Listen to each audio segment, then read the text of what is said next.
Hello my lovelies, welcome back to my channel. If you're new here, I'm Luz, and on this week's video we're going to be talking about every single book I read in the month of August. August has been such a weird, strange kind of reading month and very much a mixed bag. We had some reads that were absolutely amazing and 5 stars. We've also had some reads that were definitely better than I thought they were going to be, and then on the other side of things we've also had books that were worse than I thought they were going to be. And some books, the experience I've had with them, nobody else has had that kind of experience, so I'm like, what went wrong? Is it me? Am I the problem? Probably. So there's a lot to talk about in this week's video, so strap yourselves in, grab yourselves a drink. I have got myself a gorgeous green matcha. Let's get cozy, let's talk books.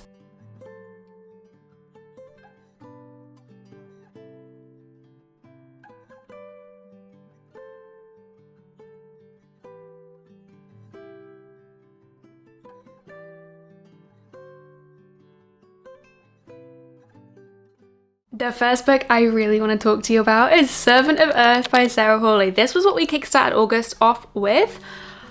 Let's be serious a minute. Let's be serious, because Sarah, what did you put in this book? What did you put in this book? Why was this absolutely sensational? I ate this up. Ate it up. Did you love Akatar? Did you love Cool Prince? Then you need to read this. You need to read this. My Akatar girlies, my Cruel Prince girlies, this one really says for you. Do you know what I was living for in this book? Was the feminine strength, the female friendships.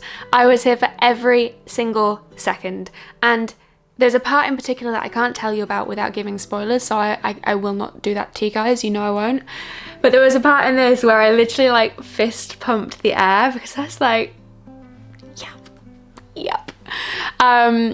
When you finished it and you've got to the end, you'll know what I'm talking about.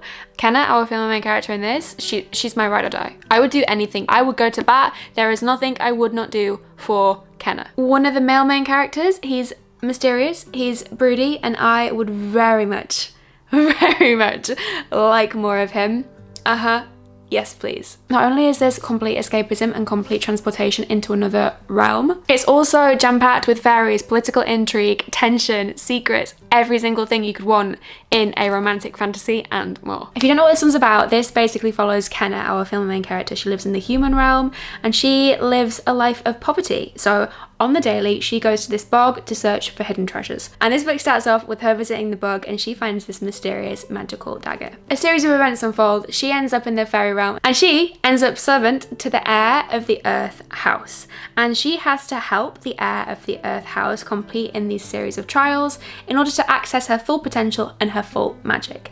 And that's kind of the premise of the book. And the story proceeds from there, and it's full of twists and turns and tension and plots and so much. And I thought I knew where this was going. I was like, yep, I know where this is going. I can see.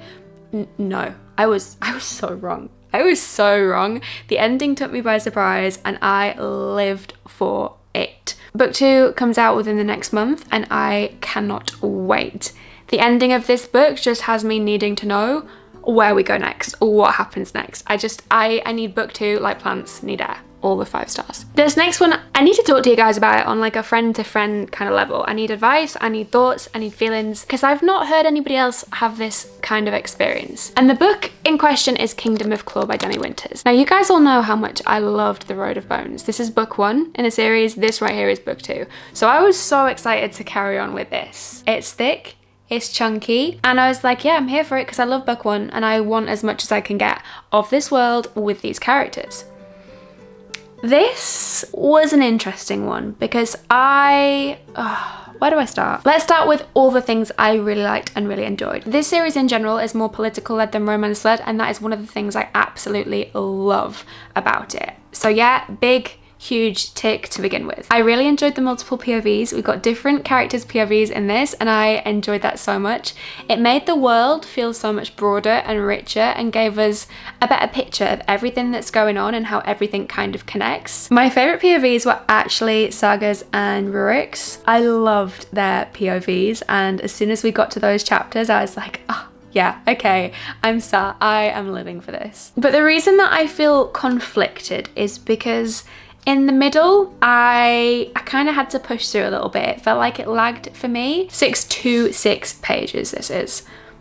I feel like this could have been a 400 pager and it would have been amazing. It would have been amazing. You could have cut 200 from this. It would have been fine. I got to the end and I was like, but what really happens? What really happens in these 600 pages? I didn't feel like a great deal took place. I didn't feel like we had any huge major revelations. Our main characters in this are kind of in the same place for the majority of the book. I gave book 1 5 stars. This for me was a 4-star. And I don't know what happened because everybody else I've seen says this is the best book ever, like leagues apart from book 1, but book 1 I loved. This one just didn't hit the same way that book 1 did. And I'm sad about it because I wanted this to be great. And it was a good book, but it could have been 200 pages shorter, in my opinion. With my book club this month, we were reading Bury Our Bones in the Midnight Soil by V.E. Schwab. Let me give some backstory. So I have only read The Invisible Life of Addie LaRue. I haven't read any other V.E. Schwab books, and I was a little intimidated by this because I know that V.E. Schwab takes time to tell her story. She takes time. They're not the fastest paced books I've ever read. And so I was like, okay, this one's a little chunky, and reading it with my book club, I don't know how this is gonna go down. I had heard really good things before going into this, so that's always a really good sign. Let's pick this up, let's give it a whirl, let's see what's what. Yeah, a masterpiece, an absolute masterpiece. I really enjoyed The Invisible Life of Addie LaRue. I enjoyed this a million times more, and I just wanted to indulge in every single page because this felt like the most luxurious reading experience you could ever wish to have. I was like, wow, the care and the intricacy that V.E. Schwab takes to tell her stories and to portray her characters in such a rich, three-dimensional kind of way. Unmatched. The yearning in this had me captivated. The toxicity was really toxicitying. If you don't like toxicity in a book, I would avoid this. I do not think this will be everybody's cup of tea because it's slower in pace. It is highly, highly, highly toxic. And some of the characters, questionable. Very, very questionable morals. And so I think some people may struggle with those elements within this book. But it is a standalone, it is dark, it is toxic lesbian vampires, and it's absolutely sensational. Also, not to mention the feminine rage. The feminine rage in this kept me well fed. I was like, yep, power to the women, let's go, here for it, living for it. Give me more. I just quite simply wanted to bask in every single page of this book and enjoy it and take it in and just really like be in the book because there's something really special about knowing a book is a 5-star. You're in the middle, you're like, this is a once in a lifetime experience I'm experiencing right now. I am only going to get to read this book for the first time once. We only get to do that once. We only get to experience this for the first time once. So you better believe I'm going to be making the most of every single page. And that's what I did. And I loved it. Now what's interesting is everybody in the book club, we have had a very mixed response to this book. A few of us, 5-star like me. A few of us, you know, great, had a good time. It's given a 4-star. Some people, we're talking 2.5 stars. Really, really not their cup of tea. I didn't like the character development and how that was portrayed. I can see why. I really can see why. But it was my cup of tea. My cup of tea. If you're wanting something dark, you're wanting something twisty, and you're wanting a book filled with feminine rage and yearning and all of that good stuff, then pick this up. Standalone, perfection, V.E. Schwab, can do no wrong. We finished up those books and I was like, okay, we've had a lot of fantasy, we've had some darker kind of reads. It's time for me to have a little bit of a palate cleanser. So what's on my TBR? What's gonna be a little bit of a pick-me-up? Revolve by Balcabra. We went in with this. This is the Off the Eyes series and this is book 3 and it comes out in October. I enjoyed book 1. I loved book 2, my favorite so far. I was super excited for this. Bal really, really does the best kind of banter and chemistry. She knows how to pair her characters perfectly for the ultimate balance, the ultimate yin and yang, characters that challenge each other and balance each other out perfectly. And I will forever be a big fan of that. So Sierra and Dylan in this, loved their chemistry so much and how beautifully they complemented each other. I was here for all of it. But my issue with this was that for the entirety of this book, I was like, have I read this before? Why do I feel like I'm having deja vu for the entirety of this book? And so that kept on really taking me out of the book. I was going through like recent romances, recent sports romances that I'd read, and I was like, is it similar to the plot of this book? Is it similar to the plot of this? No. Strange, what could it be? And I went back to books that I'd read a couple of years ago, and one of them was Icebreaker by Hannah Grace, and I was like, oh, it's that. It felt very similar to Icebreaker by Hannah Grace. So if you enjoyed that, you will really enjoy this. I'm kind of a little bit conflicted with it. In one sense, I'm like, I feel as though if I hadn't have had that thought and that hadn't have been like at the back of my mind, wondering about that, I would have been a lot more invested and a lot more involved in the plot. But then another part of me is like, was it just too similar? Was it just a little bit too similar to Icebreaker? Did it feel a little bit like a carbon copy of Icebreaker? I'm unsure. I don't quite know where I sit with that one. So this gave me mixed feelings, and I think I gave this a 3.75 stars. It was great, and I did really like our main characters, and I love their dynamic and their relationship, but the similarities between it and Icebreaker just brought the score down for me. If you haven't read Icebreaker, I think you'll love this. If you had read Icebreaker and you really loved it and you want to experience something very similar, I think you'll love it. That's what I would say. The series in itself is so good. I really enjoy it. It's such good, easy, fun sports romance. This one just wasn't my favorite of the series.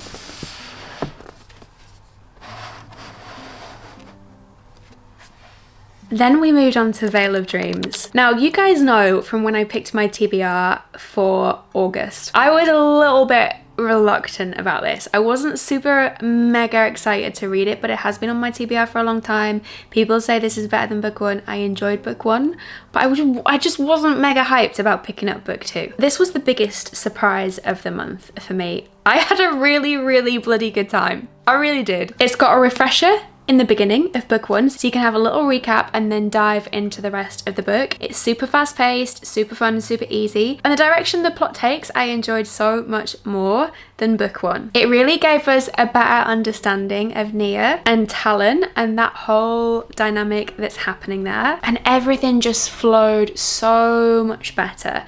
In the first book, there's like a lot of back and forth between different realms, and there feels like there's such a crossover between the modern world and this fairy, fae realm. It feels a little bit jarring at times. You don't really get that with this one. However, that being said, our female main character Nia in this, she's just sometimes insufferable a little bit for me, and I'm like, you kind of just not my favorite character in the whole wide world. And not to mention that at times I had to question whether she really was the best spy. I was like, Nia girl, you are being so obvious right now. You're supposed to be like the ultimate spy, and yet your actions, how have you not been caught? How have you not, I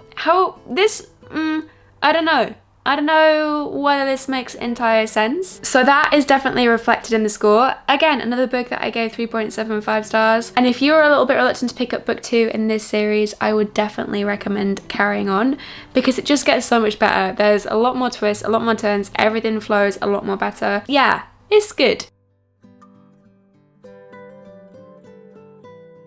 Then I moved on to the Exorcism of Fairies.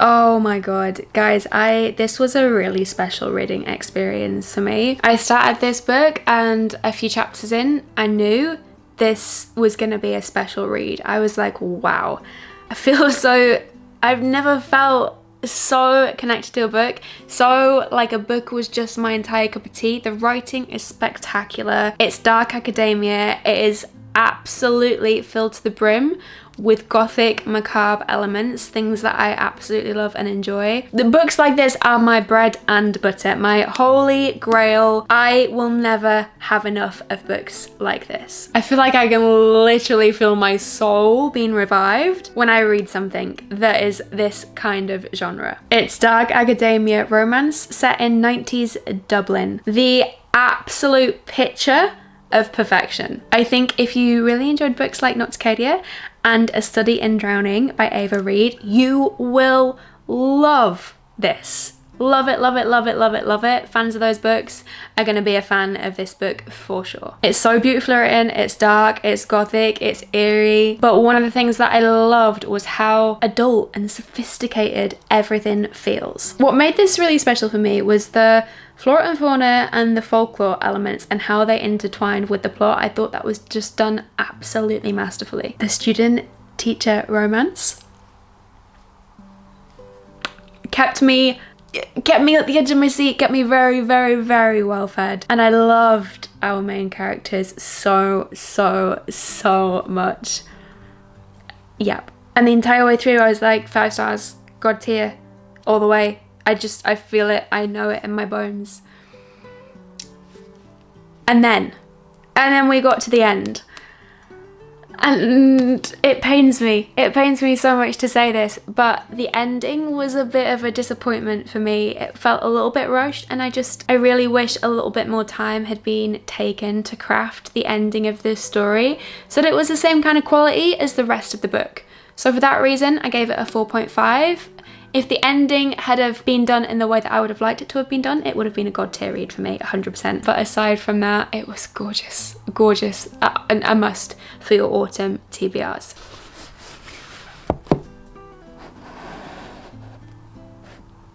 And then we moved on to God of War because we needed a little bit of dark romance in our life. And it was time to finish up the Legacy of God series. It's been a long time coming. I've been dragging them out slowly because I'm loving the series so much. It's so addictive. I didn't want it to be over, but it's been a long time coming. So this one follows Eli and Ava, and the amnesia trope is heavily, heavily, heavily featured in this book. The last thing she can remember is absolutely hating Eli's guts. She has no recollection of the last 2 years, and she's somehow married to him. And that's the premise of this one. So let's get into it and talk about it because I have a lot to say about this one. First and foremost is that the plot in this is so different to the rest, so refreshing. It's set a few years after the rest of the books, and it feels like a different book entirely. I loved the other 5 books, but it got to the point where with book 4 and 5, you just knew what was going to happen. They all follow a similar trajectory, to the point where you were like, oh, I bet this is going to happen. And it does. There's similar features to all of them. No, that is not the case with this book. This book feels like an entirely different series. I obviously love The Spies. I lived for the tension. It really leaps off the page. But the thing that let this down for me was just that Eli and Ava, not my favorites. Ava likes to play a lot of games, and they wore me down. They wore me down. I wasn't here for the games that she just kept on playing. For me, that was what brought this score down for this one. I enjoyed this a lot more than expected, but it probably is my least favorite of the series. So this was another 3.75 stars.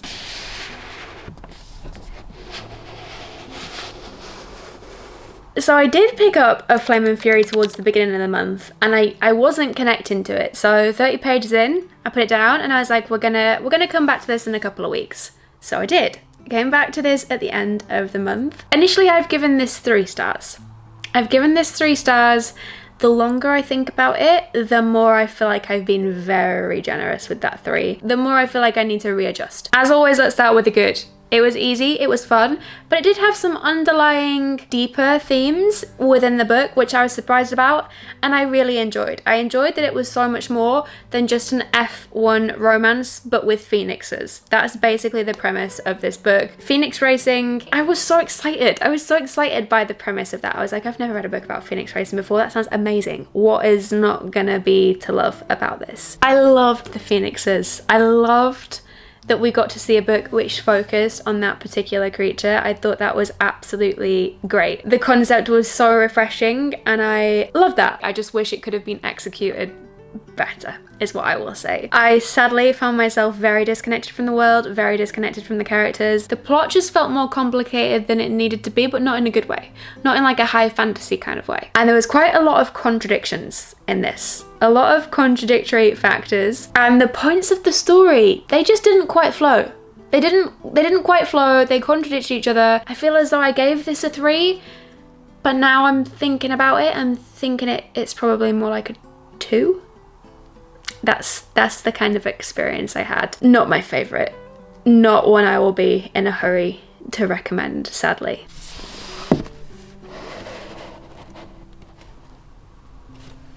And then finally I finished up the month with Blood and Steel.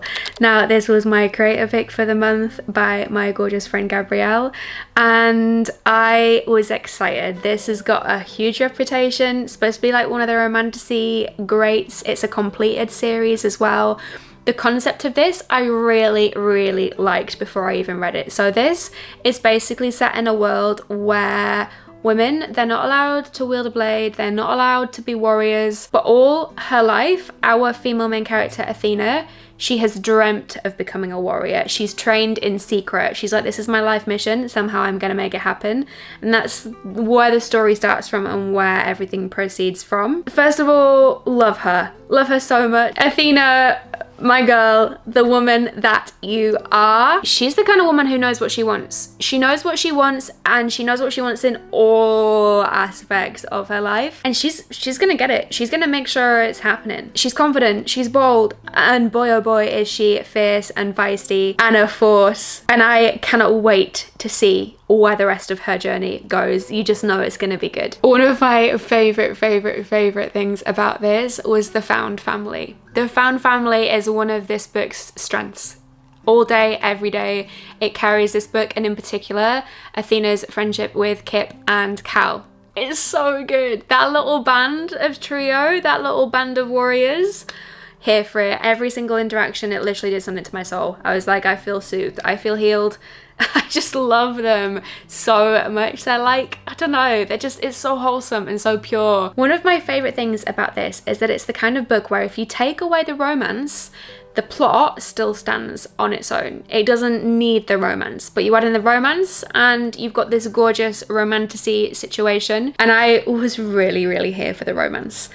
I did feel like they fell quite quickly for each other, so that is reflected in the score. We've got a Who Did This To You in this book, and when I read the Who Did This To You, I was like, I've read a lot of Who Did This To You lines in books before, and the notion is never lost on me. Always appreciate it, but you know, the more you read it, the more you're like, oh yeah, who did this to you? I read Wilder's Who Did This To You in this book. I was like, that is how you do Who Did This To You, and it's my favorite Who Did This To You I've ever read. Yeah, I love the whole concept, I love the plot, I love the characters, love the found family, love our female main character. So much to love about this. Fast paced, the training, fighting, warrior elements of this is so strong and done so incredibly well. And this is how you do a found family led romantasy of epic proportions. I gave this 4.25 stars and I cannot wait to carry on. I have straight away dived into book 2 and I'm just like, yeah, I'm gonna devour this series, and you better believe it's about to become my entire new obsession. So those are all the 9 books I read this month, and if you were to ask me what my favourite read has been, the one that sticks out the most to me, that I'm like, yeah, can't stop thinking about, it's got to be Servant of Earth by Sarah Hawley. Don't get me wrong, Bury Our Bones was incredible, but this is the one that's at the forefront of my mind. So for August's favourite read, it hands down has to go to this. And it doesn't take a genius to work it out, but sadly my least favourite of August was Of Flame and Fury. Just not my fave, sadly. So that's everything I read in August, and we have had some absolutely cracking reads. It's been good. Not my favourite, but it has been a good reading month. We are now into September and it is officially autumn in my eyes. September, October, November, the Burr months, we're into autumn, aka my favourite time of year. I know I've told you guys all this already, but I'm an autumn girly to my core, and you guys are gonna be sick of hearing me say that. I love autumn so much, and I especially love autumnal reads. All the dark academia, all of the gothic romance, keep them coming. So I'm so excited to see what September is gonna hold for us. I just have a feeling it's gonna be great. But that's everything for this week's video. Thank you so much as always for watching, and I'll see you guys at the next one.